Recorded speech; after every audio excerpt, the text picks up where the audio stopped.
Dr. Reshma, Hi, sir. Dr. Pavadi. Good evening, all. Good evening, all. We can start the presentation. Dr. Reshma, you can start the presentation.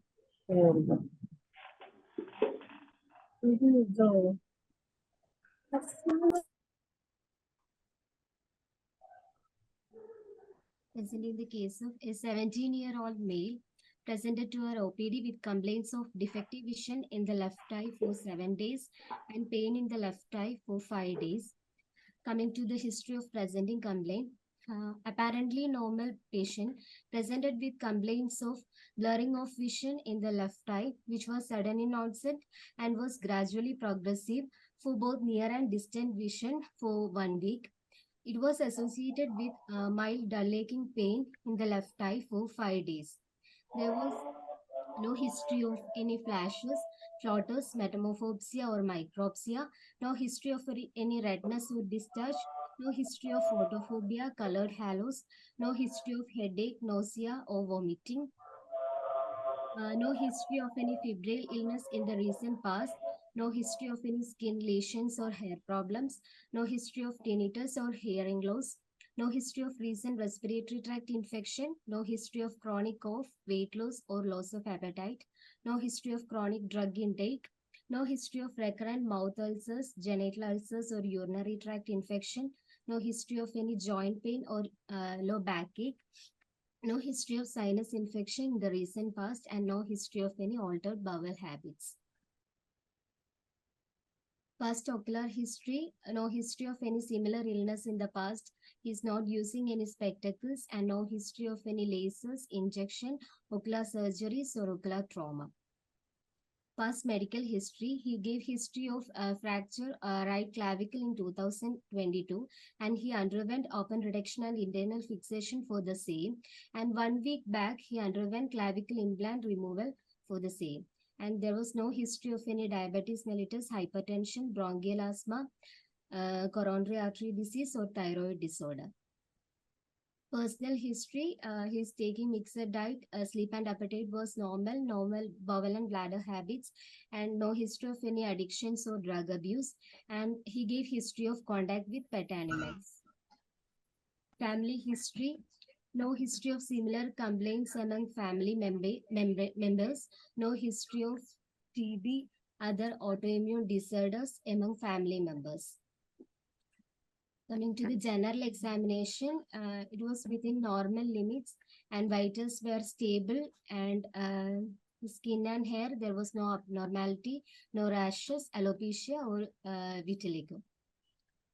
Systemic examination, cardiovascular system, respiratory system, GIT, CNS, sensory and motor system and musculoskeletal system was within normal limit.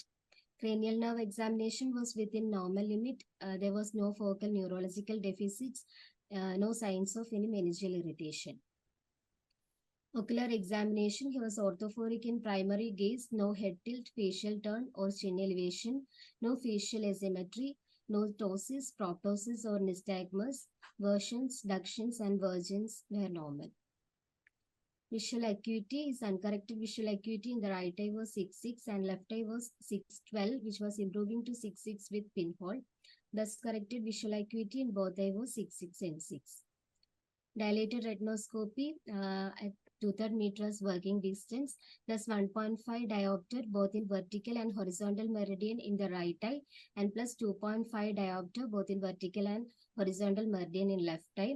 Right eye was plano, improving to 6.6, and left eye 6.12 was improving to 6.6 with plus 1 diopter sphere. Anterior segment examination in the right eye. Lid and adnexa was normal, conjunctiva was normal, no congestion. Cornea, normal size, shape and luster, no endothelial pigments or keratin precipitates. Anterior chamber was von Herrich's grade 4, no anterior chamber reaction.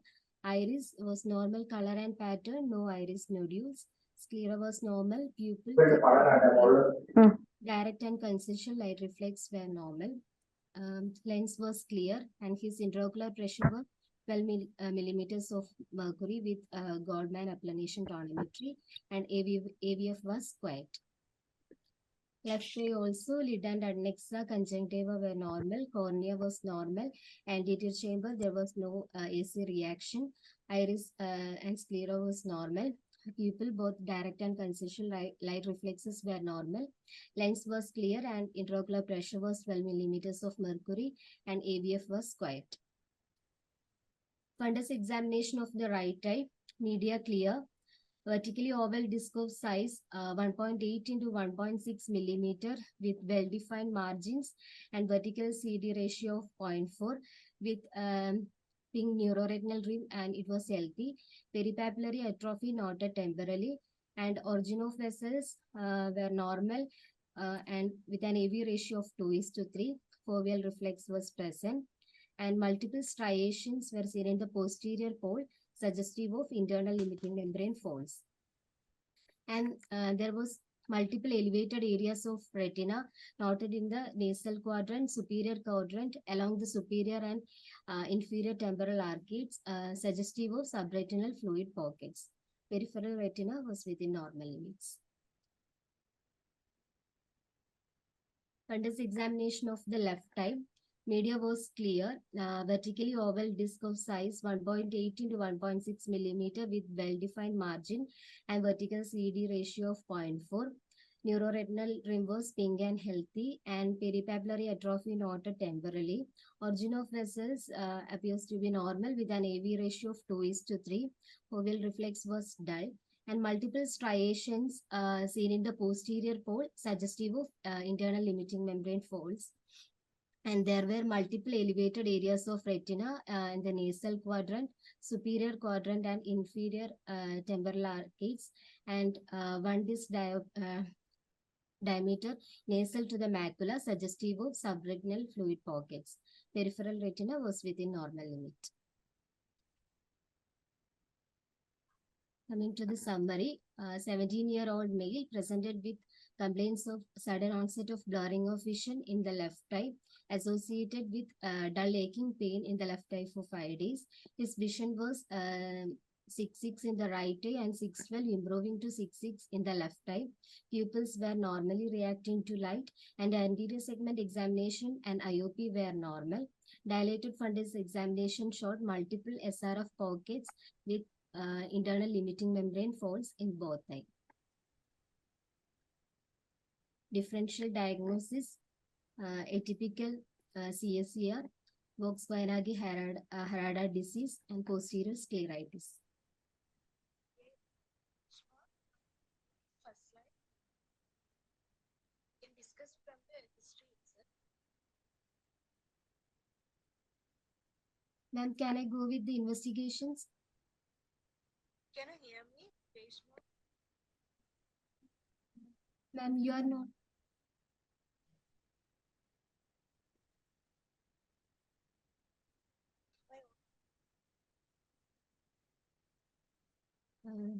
Routine blood investigations, hemoglobin, total count, differential count, ESR, CRP, LFT, RFT, VDRL and RPR, Mandro test, and ANA screening. Reshma? Yes, ma'am. We can discuss from the history. Okay, ma'am. And then we proceed for the investigations. Am I audible? Now it's audible, ma'am. Okay.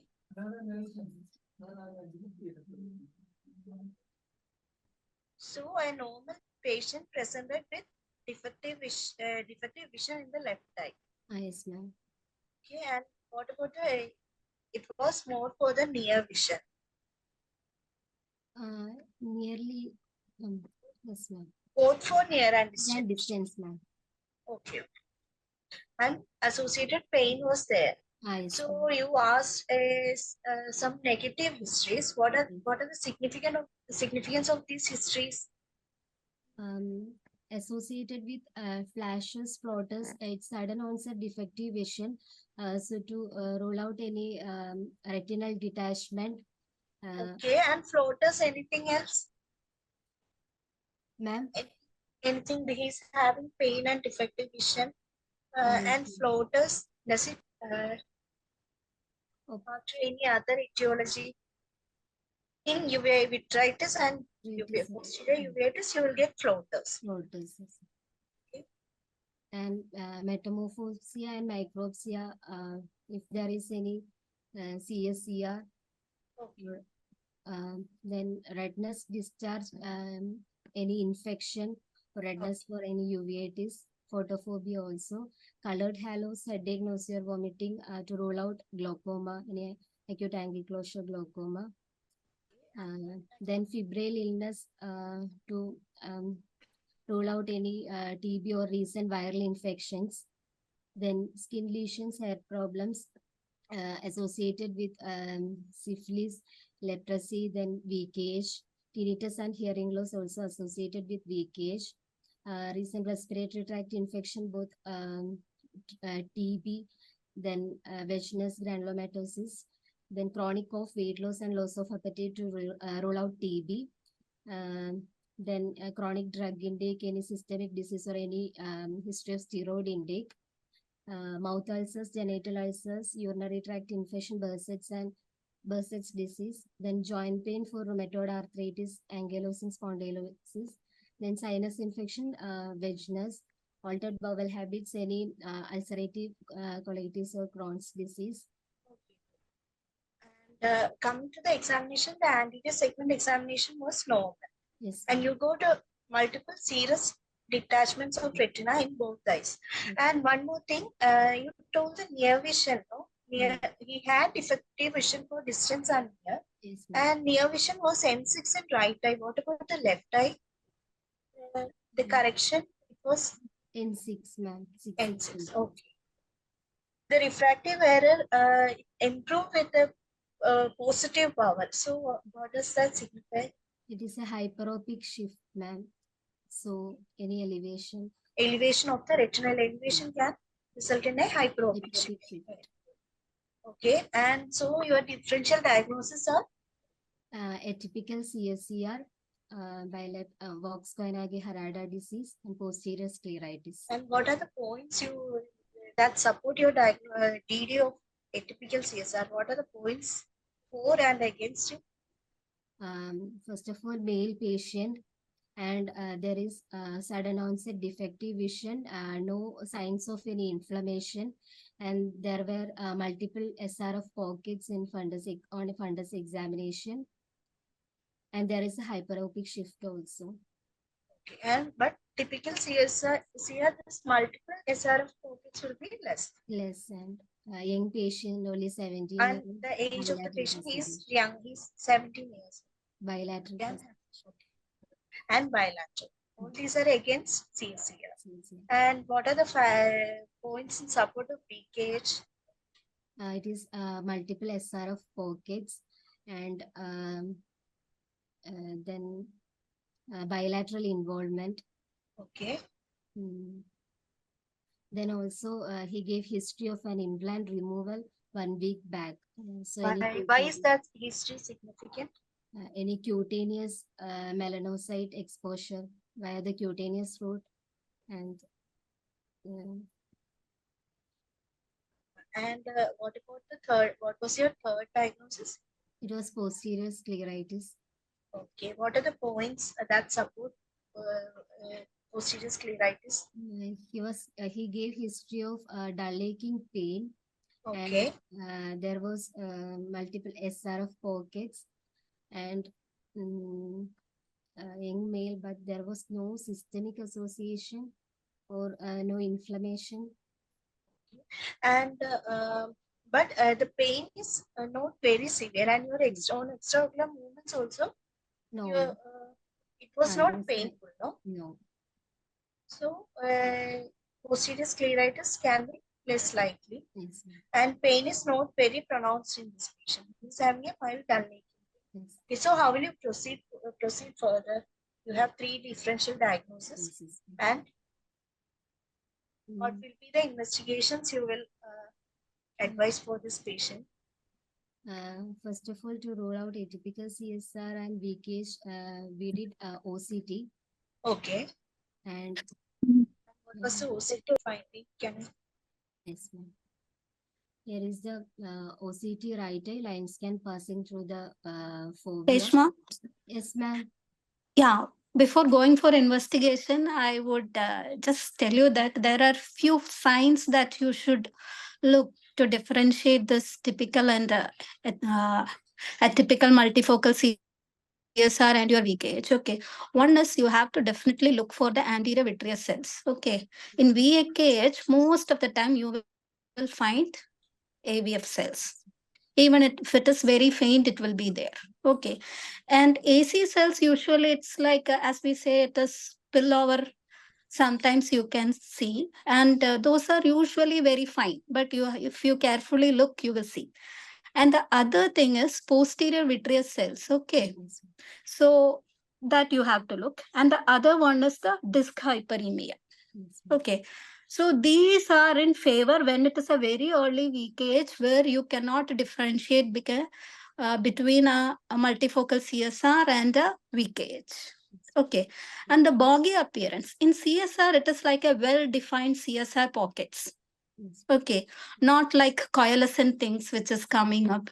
And this ILM folds, boggy appearing choroid. These are not seen in multifocal CSR. This is very typical of some choroidal pathology. I'm not saying VKH, some choroidal pathology.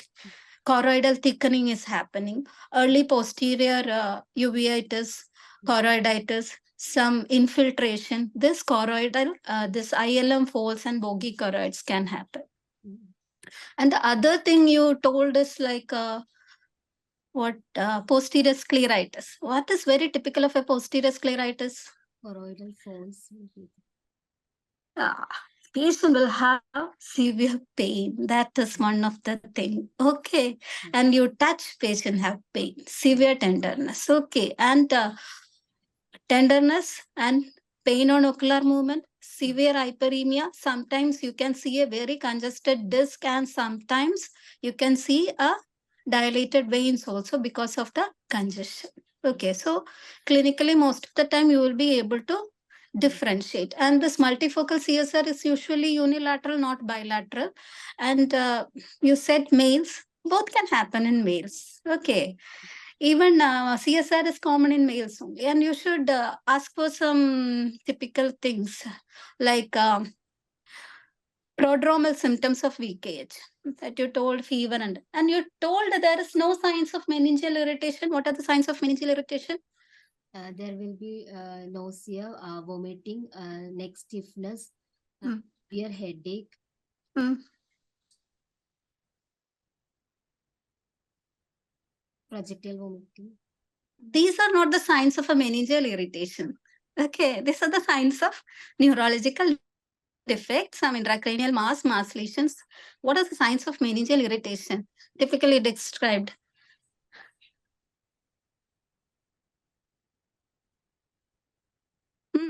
Headache. What you look for in this patient? What are the signs you elicit? Headache to be there, fever will be there, but there are typical 3 signs which is explained as a part of meningeal irritation. What are they? You told there is no meningeal irritation, then you should be saying the signs. Neck stiffness. Yeah, little more better word. Nuchal rigidity. Kernick sign. Yeah. What is the third one? Trudzinski sign. Yes, ma'am. Yeah, so you should go and check what these 3 are. Okay. When you say there is no signs of meningeal irritation, these 3 are the signs of meningeal irritation. Okay. Okay. Then you told the vision is 6-6. Yes, ma'am. And the left eye it is improving to 6-6. So why it is improving to 6-6? If it is not improving, then what is your impression?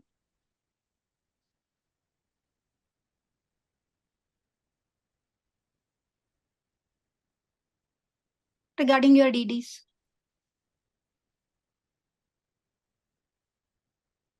It's not in. One thing is that is very acute. Okay. Yes. The second is the RP is not involved. That means it has not gone for a chronic stage.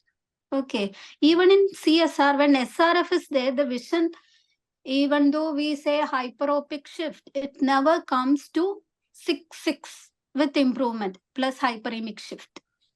Okay. So it says that subfoveally fluid is either minimal or there is no fluid. Okay. Yeah, fine. Go to the investigations. First is OCT right eye. Lines can passing through the fovea. Uteroretinal interface appears to be normal. Foveal contour maintained, and there is a hypoechoic space suggestive of subretinal fluid or neurosensory detachment. And there are internal limiting membrane folds.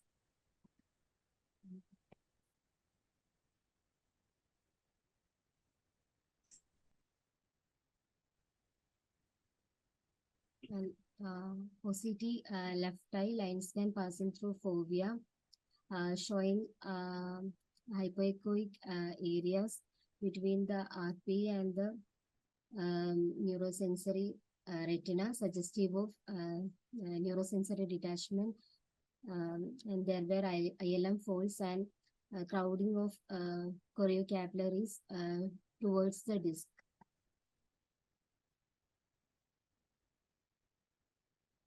Using OCT, anything else you can, whether you can look for any subtle clinical findings we can see in OCT.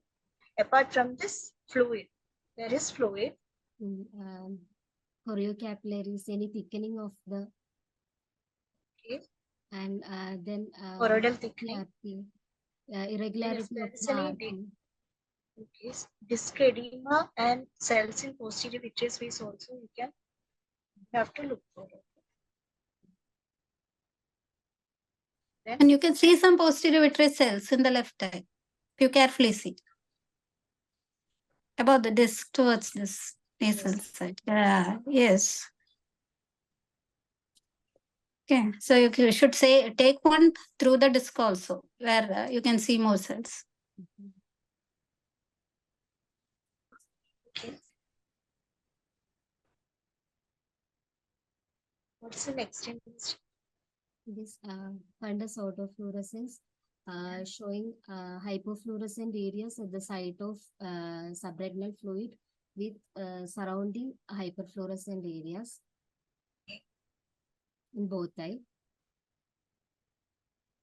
And the next investigation is fundus fluorescent angiography and indocyanine green angiography in right eye.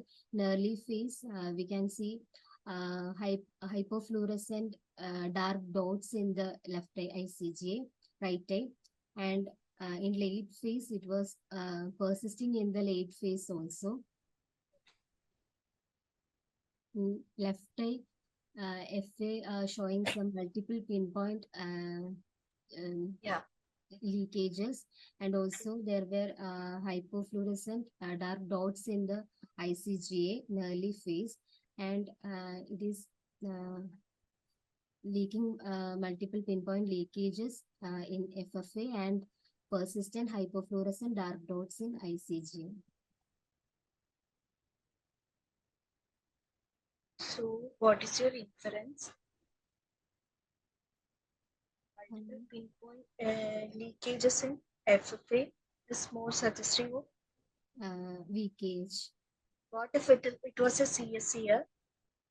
What would have been the FFA finding? It will be There also we will get leak.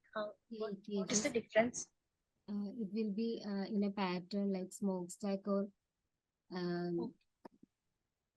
Okay, here we are getting multiple pinpoint leaks. Small leaks are there. In CSCR, it will be like a inglot or smokestack.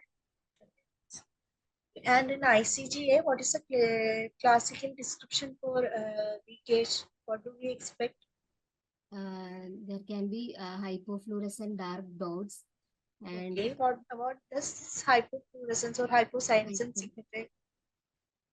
What is the cause for this hypocyanosis?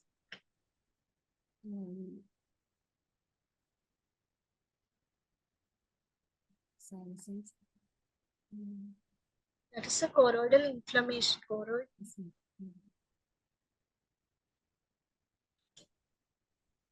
Then something there can be hyperfluorescence of the disc in Okay. ICG.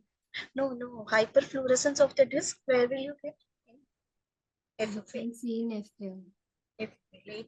Late stage, late disc staining of the which will be seen. Okay.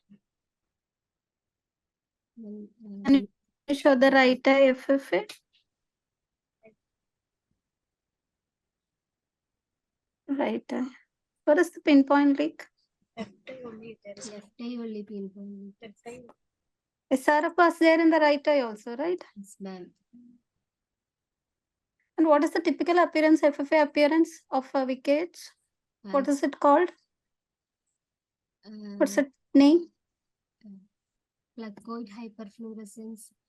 Starry night. Is it starry? Is it a starry appearance? No, this doesn't look like a wickage according to FFA. These are not pinpoint leaks. Actually, these are some mild leaks in the right, and a lot like you can see this multiple hypofluorescent areas in the ICG, which shows there is choroidal inflammation and choroidal ischemia. It basically shows the choroid capillaries are dropping out. Okay. So some inflammatory disease which is affecting the choroid, which is causing some choroidal ischemia. That's all. And the points which is leaking is where the RPE is involved. That's why it is leaking in FFA. Okay. So basically, it is a diffuse choroidal inflammatory or whatever. I'm still in suspicion for VKH in this case, okay? And some RP leaking points. In the left eye, you take left eye.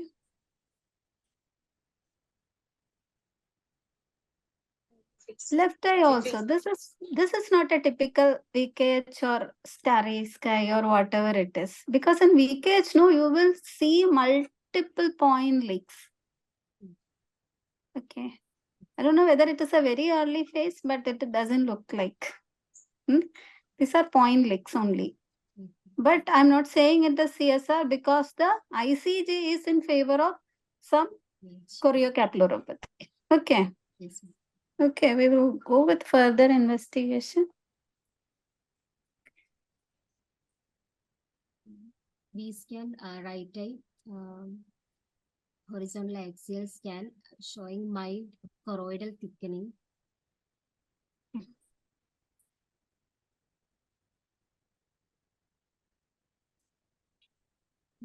Left eye also, there was mild choroidal thickening. Anything else in left eye? You're saying it is horizontal axial, this scan. This is not horizontal axial. This is vertical axial. Can you contradict me?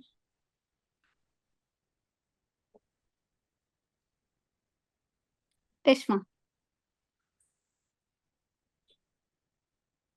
Is it horizontal axial or vertical axial?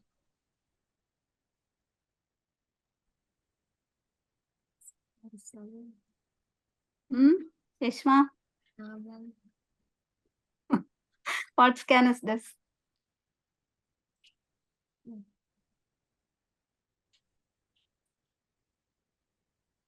So optic nerve is there, it is some axial, vertical or horizontal. How will you differentiate?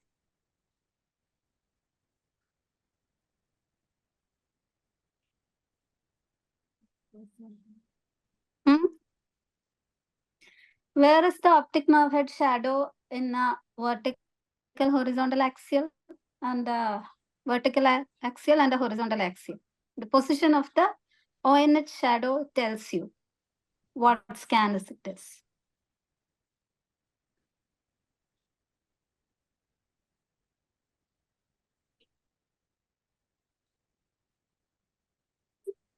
So, anything else in a horizontal,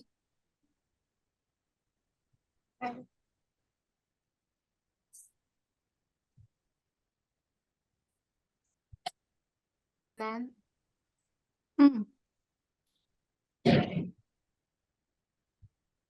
Okay, Reshma, you read. This is a vertical axial scan. Okay, because the ONH shadow is in the middle. In a horizontal axial, the ONH shadow will be placed superiorly.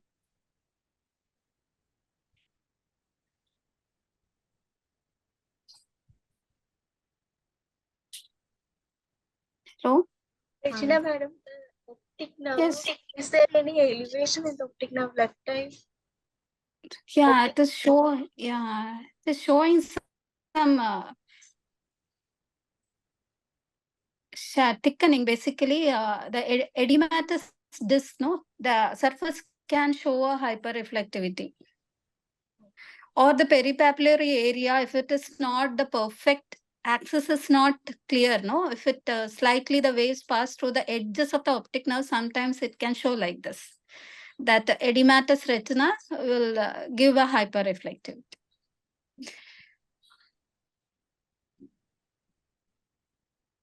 What are the things that you are looking in a B scan in this case particularly? Why you did a B scan? To check for any subtenance fluid, any RCS thickening, Where will you measure the RCS thickening?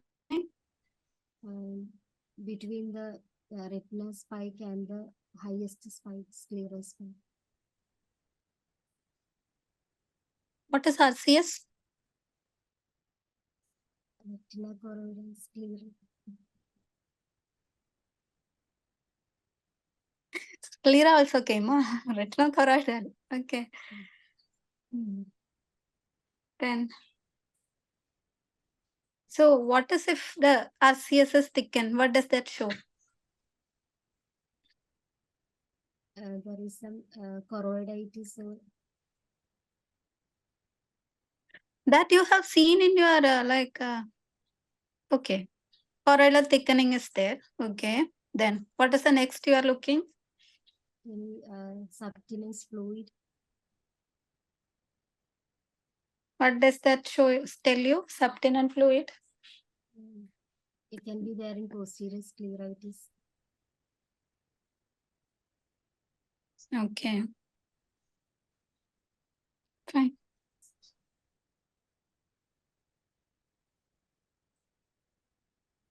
These are the Any investigations. other investigations? You did? We did blood Specific. investigations also, ma'am. Blood investigations, Okay.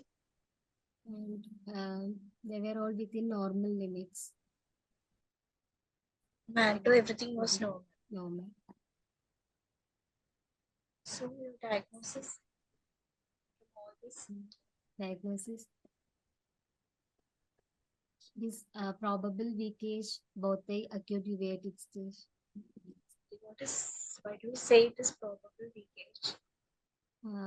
According to the criteria, first criteria, there is no history of any ocular trauma or intraocular surgery, no clinical or laboratory evidence of any other ocular entities, and bilateral ocular involvement, that is again divided into early manifestations and late manifestations. And the early manifestation, there is diffuse choroiditis, and there can be focal SRF pockets, and there can be also bullous retinal detachment.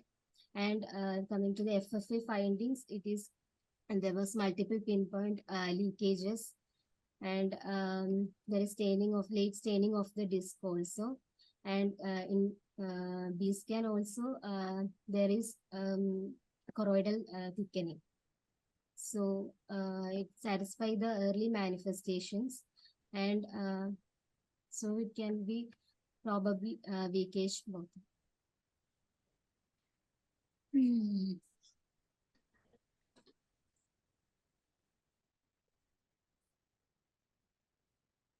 Then how do you treat this patient? So it is a probable leakage according to your investigation history and examination and investigation. It is a probable leakage. So how will you manage this patient?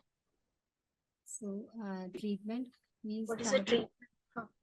we started him on tapering dose of oral and topical steroids. Orally, we give prednisolone 60 milligram OD for 1 week and we tapered it. And prednisolone acetate 1% is 6 times for 1 week and we also tapered. Okay, so what is the ideal treatment recommendation for a case of leakage? We can give intravenous medial prednisolone 1 gram per day for 3 days, followed by tapering dose of oral steroids 1 milligram per kg per day for nearly 3 to 6 months. Okay, so you need a high dose of initial steroids. Yes, ma'am. Then the tapering should be slow tapering. Yes, ma'am. And what are the features? Let's say, what are the other systemic features of leakage? There can be CNS involvement, Okay, what are the CNS involvement? focal neurological deficits, multiple cranial nerve palsies, then optic neuritis, then signs of meningeal irritation, then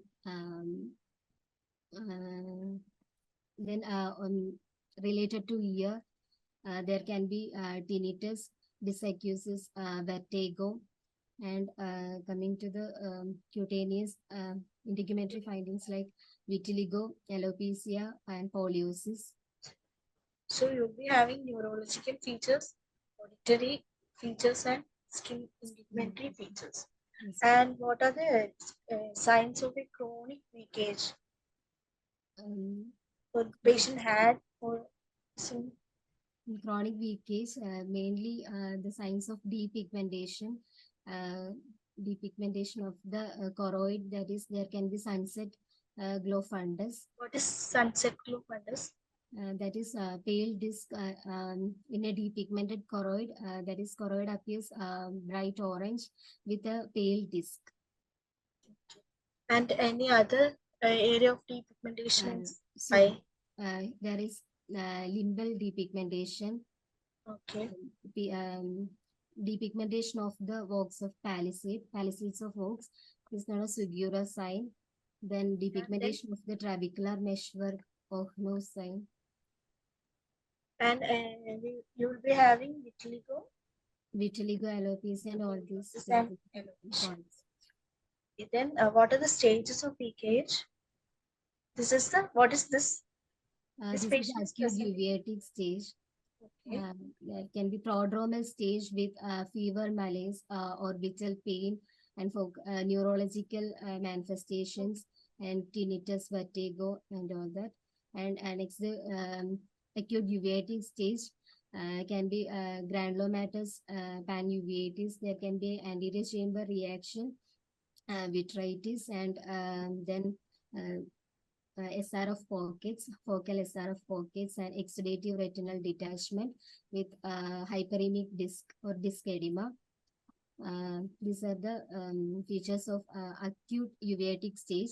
Then chronic uveitic stage, mainly the signs of depigmentation, this sunset glow fundus, Sugiura sign. Then Why this depigmentation happens, Reshma? because of the decrease in melanocytes. What happens to the melanocyte? Actually, it is an autoimmune reaction of T cell lymphocytes against the melanocytes. So, Okay. then there will be decrease in melanocytes in the chronic stage. Then why this uveitis happens? You should just, the melanocyte should go, na? There is granulomatous, non-necrotizing granulomatous inflammation of the uveo also. Oh, okay, okay, good.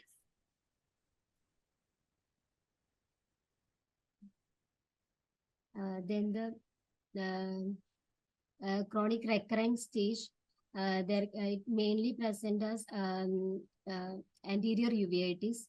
Posterior uveitis is rare in recurrent stages, and there will be mutton fat capes, iris nodules can be there, and so chronic stage you will be having more of anterior uveitis. And what happens? How do you treat recurrences? Excuse me. How do you treat the recurrences? Um, What are the factors that can reduce recurrences in this leakage patient? the initial treatment with steroids for more than 6 months can reduce recurrences. So rapid tapering and low dose of steroids can predispose to recurrences. Okay. And how will you treat recurrences?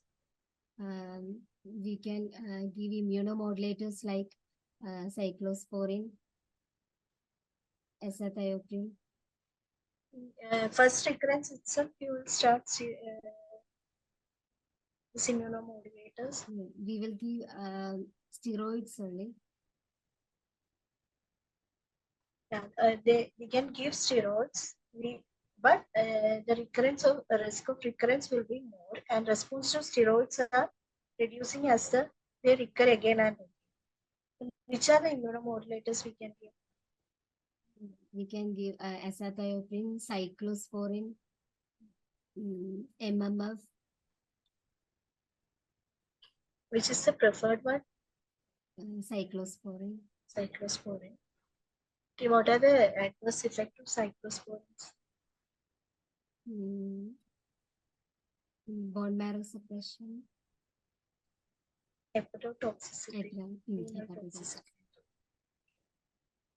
Then, what are the complications of leakage? It may lead to glaucoma, posterior subcapsular cataract. Yeah. Then there can be mechanism of glaucoma. Because there is ciliary effusion and ciliary body rotation, which will push the iris lens diaphragm anteriorly. That can present as acute angle closure. Then any other complication, any retinal complications? There can be subretinal fibrosis, CNVM, choroid neovascularization, juxtapapillary choroid neovascularization. There is risk of CNVM and subretinal. So if it is posterior scleritis, what will you get in these investigations? Posterior, if it was a posterior scleritis, suppose he is having severe pain, and all, what are the findings you will get? In USD B scan, you will get a T sign. T sign, okay. T sign, what is this T? What is T? It is subtenance fluid.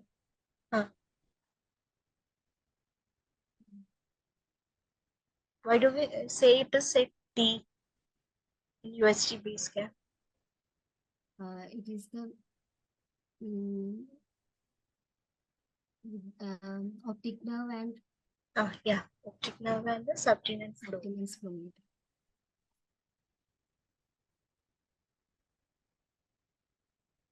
Then how will you treat if it is there is cataract? How do you proceed for cataract surgery? Can we directly go for cataract surgery? No, we have to give steroids, and after we have to wait for 3 months without any symptoms and signs.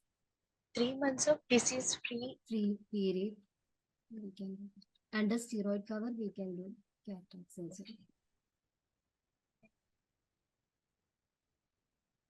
Regina, madam? Yeah. Will you follow this patient? What is the thing that you see in every visit?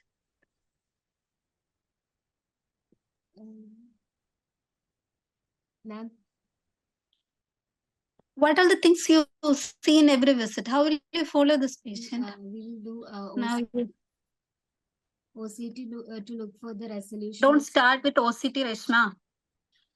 We have to check for any neurological deficit, development of any extraocular manifestations like any neurological deficits, any auditory signs, and any integumentary signs, any development of vitiligo, poliosis. Then anterior segment, any mutton fat, KPs. First, you document the vision. Okay, distant vision, near vision. Then you document the IOP. What are the causes of IOP rise in a fresh leakage, active leakage? There can be acute angle closure because of ciliary body rotation and iris lens diaphragm move forward. Okay.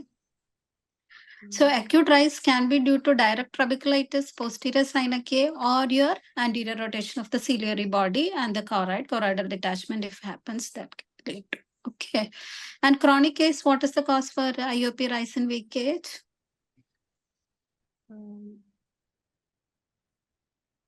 Trap fibrosis can open. Okay, trap mesh, yeah. Fibrotic change can happen in the trabecular meshwork. That is the reason.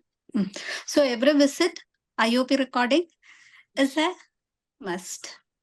And you have to check the anterior chamber depth, your AC cells, AVF cells, vitreous cells. Okay. Then you have to mark the SRF. And to mark the SRF, you can, whether it is increasing or decreasing. If visibility is there, OCT is a good thing. Okay. Only if the visibility is not there, then you go for a B scan. And the initial presentation, if it is like a posterior or mid-periphery lesion, which you can see directly or you can take OCT, there is no need for B scan wise follow-up. Unless in the primary B scan, you see a peripheral lesion or you see a T sign, then the diagnosis is different. Okay. In that case, only you need to follow up with the B scan. So basically, it is a clinical thing. And the symptomatology. Photophobia, that is the main symptomatology that you ask for every patient. Okay. And what is the systemic investigation that you have done? Just go through that. Blood investigation.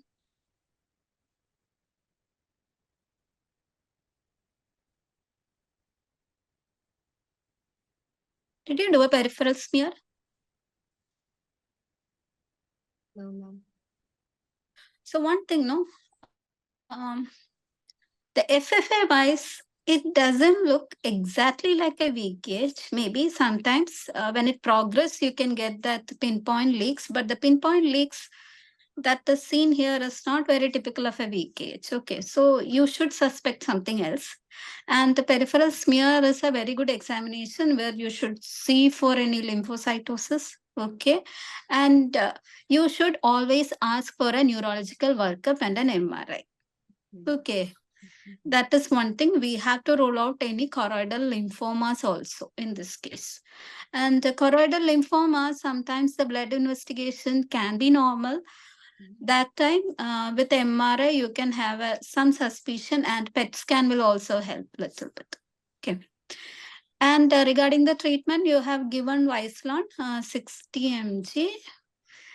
So what is the usual treatment? How long you will give?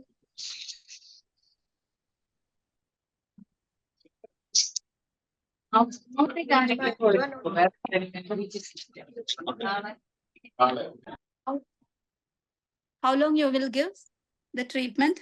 6 months now. 3 to 6 months. What is the importance of this initial treatment?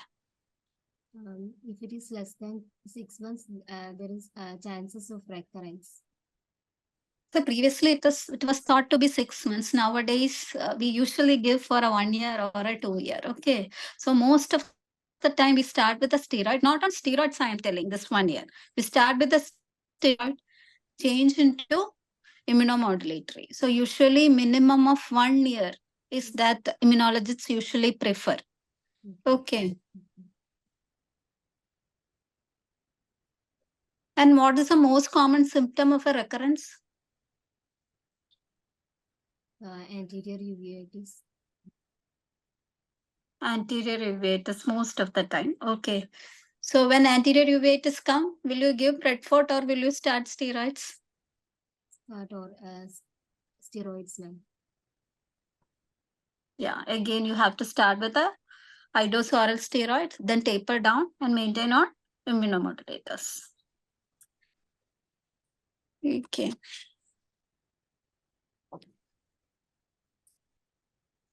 Regina, madam. Ah, Madam, Parvati. madam, FFA findings say it's a typical the histories of 5 days only. Initial presentation there.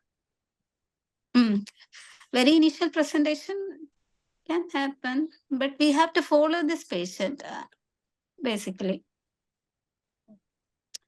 And young patient, bilateral, some infiltrative lesion you should be always keep in mind.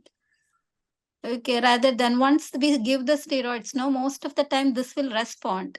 Whatever lesion it is, some inflammatory component will come down and the SRF will come down. Then the clinical picture will entirely change.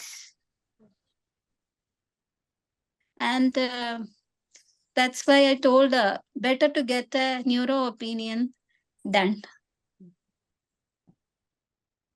Okay, Reshma, Yes, ma'am. what is the CSF finding we get in leakage? It's very typical. Pleocytosis. What is? CSF pleocytosis. What do you mean by that? Increase in the nucleated cell counts. That is Yeah. called lymphocytosis and polymorphonuclear cells will raise in CSF. And after treatment, which will subside first, the choroidal thickening or the fluid? Fluid will decrease first. Any doubt?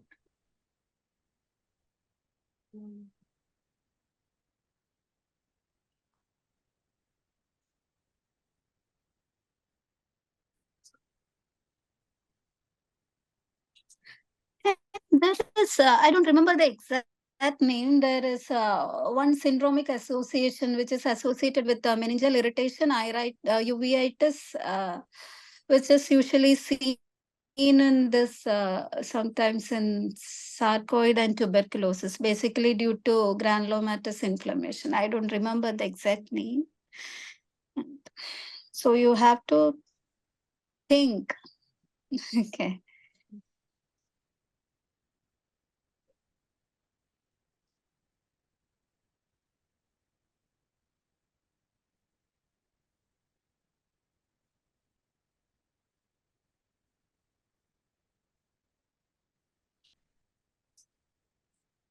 So Anything else? Yeah. anything else? And can we conclude the session?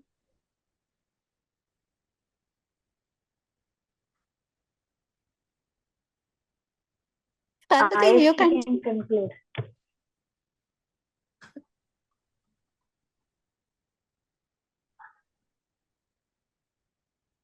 Can we conclude, Dr. Parvati? Yes. Okay. Any no doubts? Thank Reshma or anyone else? Any doubts? No, ma'am. Okay, madam, we can conclude. Okay. Thank you, Dr. Parvati, Dr. Reshma, and Dr. Regina for this today's presentation. And let's wind up this today's section, and we all meet again after 1 month for the next section. Okay. Regina, hi, Hi, Elizabeth. Hi. I recognized after some time only എനിക്ക് recognize ചെയ്യാൻ പറ്റി ഇതിന്റെ voice. ആദ്യം എനിക്ക് മനസ്സിലായില്ല. ഇപ്പൊ മനസ്സിലായി. Okay. Initially thought I will not switch on the video. Then I thought, okay, after seeing you. അല്ല അപ്പൊ എനിക്ക് കുറച്ച് കഴിഞ്ഞപ്പോ എനിക്ക് മനസ്സിലായി വോയിസ്. ആദ്യം എനിക്ക് ക്ലിക്ക് ചെയ്തില്ല, പിന്നെ ലാസ്റ്റ് സെക്ഷനിൽ മനസ്സിലായി. എനിക്ക് താങ്ക് യു, നിന്നെ കാണാൻ പറ്റിയല്ലോ, സന്തോഷമായി. Thank you. This is the class. Okay. Okay, Parvati. Okay. Bye bye. Bye. Bye. Thank you, madam. Okay. Reshma, all the best. Is your exam? Reshma, mute. Mute. Reshma. Reshma.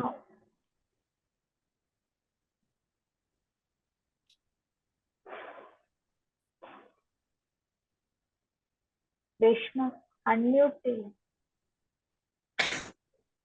Mute ചെയ്തു. കേൾക്കുന്നില്ല. Can you hear me, ma'am? Yeah.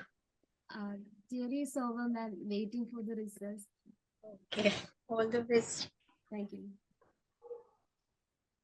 Okay, Bye. thank you again. Thank you all. Bye. Bye. Good night.